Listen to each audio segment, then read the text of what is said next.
পর্যন্ত আপনারা পৌঁছে দেবেন যেন আগামী দিনে আমার কোনো মায়ের বউকে নির্বাচনকে কেন্দ্র করে তার সন্তান না হারায়, কোনো রক্ত না ঝরে, কোনো কালো টাকার পেশি শক্তির ব্যবহার না হয়। যদি যতদিন পর্যন্ত কালো টাকার পেশি শক্তির ব্যবহার থাকবে, যতদিন পর্যন্ত এখানে কেন্দ্র দখলের হিসাব থাকবে, ততদিন পর্যন্ত সুস্থ মস্তিষ্কের ভালো মানুষ কখনো নির্বাচনে অংশগ্রহণ করে বিজয়ী হয়ে আসতে পারবে না। তাই যদি একজন সৎ নিষ্ঠাবান ব্যক্তি আসতে হয়, তাহলে অবশ্যই তাকে যেই নির্বাচন দিলে জনগণ নির্ভয়ে ঘরে বসে এবং মনের প্রশান্তিতে ভোট দিতে পারবে, সেই পরিবেশ আমাদের তৈরি করে দিতে হবে। সেই দায়িত্ব এখন যারা আমাদের ভাইরা ক্ষমতায় আছেন তাদেরকে সেই দায়িত্ব নিতে হবে।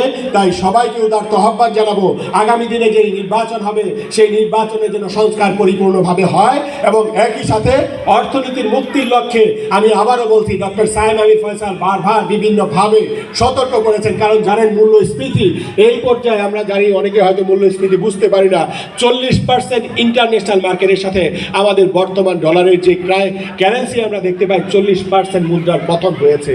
এটা যদি আমাদের পতন হতে থাকে, দেউলিয়া হতে আমাদের সময় লাগবে না। 18 কোটি মানুষ